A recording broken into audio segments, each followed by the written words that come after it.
احنا يعني في الليله مع هاني خدنا حديث جامد جدا مع شخصيه كبيره جدا جدا، وكان لينا الاكسكلوزيف ان تبقى في ليله راس السنه. تمام. اوكي، تعال نتفرج على اللقاء. عملتوها؟ سيداتي انسات سادتي، احنا دلوقتي في اضخم اعتصام تشهده مصر، وهو الاعتصام المقام امام مدينه الانتاج الاعلامي. ونقابل الان الشخصيه الكبيره ذات الشعبيه الجارفه واللي دعا لهذا الاعتصام. بنشكرك لاستضافتك لينا دلوقتي، وبنؤكد تماما لجميع الناس ان الاعتصام سلمي وزي الفل. اهلا بيك يا استاذ حازم، ازي حضرتك؟ اهلا اهلا بيك، اهلا، انت اللي منور. عامل ايه؟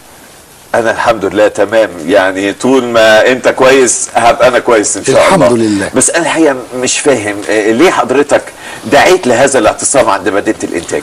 شوف، والله انا سعيد انك سألت السؤال ده سعادة عارمة، وانا هشرح لك، لاني واضح عليك ما شاء الله ذكي، وبتسأل اسئلة في منتهى الذكاء اللي في الدنيا، وانا بحب الاسئلة دي، وشكلك فاهم يا نصة. شفت؟ ما علينا ما علينا، بس انا كل ده يا شيخ حازم والله ده كتير عليا. عموما يا ريت تشرح لي. اشرح لك على عيني، حاضر.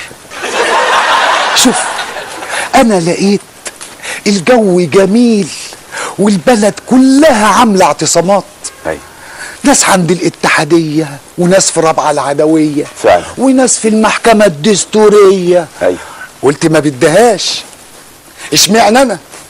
فقلت اخد الناس بتوعي واطلع كده على حته حلوه هوا حلو ونعتصم هناك ونقضي وقت ظريف، ونعمل بقى حفلة باربيكيو ونشوي بقى وناكل ونتمتع. اتفضل كل. شكر، ربنا يخليك، كتر خيرك. لقمة هنية تكفي 100. ربنا يزيدك، تعيش. اتفضل كل. ربنا يخليك. خلاص، لا شكرا شكرا. انا قلت هتدوق قولا واحدا، هتدوق قولا حازما. اتفضل.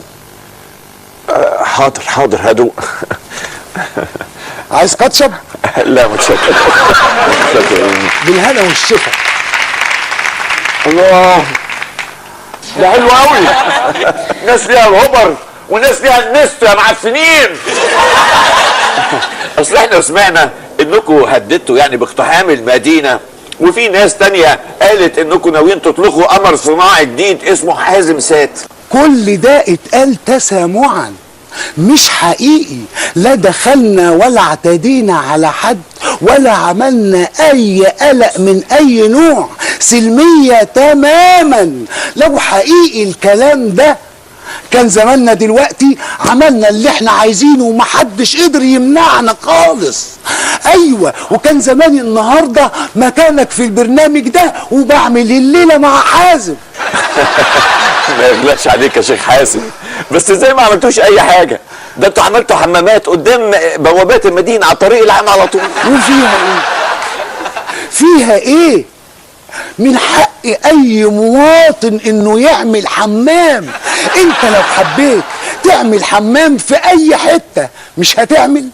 بصراحه انا ما جربتش. هتكذب بقى وتقول ما بعملش حمام؟ كل الناس بتعمل حمام. انا شخصيا عملت حمام، وبعدين انت لو شفت الحمام اللي عملناه هتفخر بالانجاز التاريخي العبقري اللي انجزناه وفي وقت متناهي السرعه. لا ده انت لازم بقى تشرح لنا التفاصيل بقى، لان ده انجاز عظيم. شوف، حمامات صحيه وصرف عالي المستوى ما شاء الله، وحنفيات وشطافات من الاستانلس ستيل المقاوم للصدأ، صديري من الفايبر يستطيع ان يتحمل ايا من الاوزان، وده تم انجازه في سرعة ودقة متناهية. علشان تعرفوا لما الحازمون يحكموا مصر هيقدروا يحققوا معجزات قد ايه. لا دي انا متاكد منها، انا ما عنديش شك في ديت خالص. بس السؤال المهم، ليه حضرتك ما بتسعاش انك تعمل توافق ما بين اطياف المجتمع؟ مين اللي قالك كده؟ شوف برضه انت بتقول الكلام تسامعا على عكس الواقع تماما. وهقول لك اكبر دليل على سعينا للتوافق. يا ريت يا ريت ادينا الدليل. شوف، احنا عملنا عدد 5 حمامات بلدي و2 افرنج، وده عشان يناسب كافة الاطياف ويحدث توافق. اللي يحب يقعد على القعدة البلدي يتفضل يقعد، اهلا وسهلا. واللي عايز يقعد على القعدة الافرنجي اهلا وسهلا، يتفضل يقعد. ده شيء مطمئن جدا. بس اسمح لي برضو يا شيخ حازم، يعني اعترض على حته. يعني اشمعنى 5 بلدي و2 افرنجي؟ ليه ما يبقوش 5 فرنجي و2 بلدي؟ انا سعيد انك سألتني السؤال ده. طب كويس. اكتر من سعادتي لما سألتني الاسئلة اللي فاتت. هقول لك يا سيدي. اتفضل. اولا، احنا لازم نحافظ على النسبة الحقيقية لكل فئة طبقا للواقع، واللي مش مدرك للحقيقة يبقى ده بيتكلم عن واقع اخر. ها؟ يجي واحد يقول لي ليه مش 5 فرنجي و2 بلدي؟ هقول له لا، انت بتعارض من اجل المعارضة، روح اعملها بعيد عننا براحتك.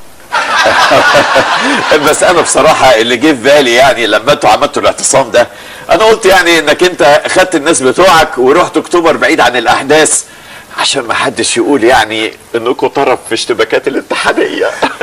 مش قلت لك؟ شكلك فاهم يا نصة. متشكر يا استاذ حازم، والله كان لقاء جميل واتحت لي فرصه نتعرف على حضرتك. اهلا بيك، اهلا بيك.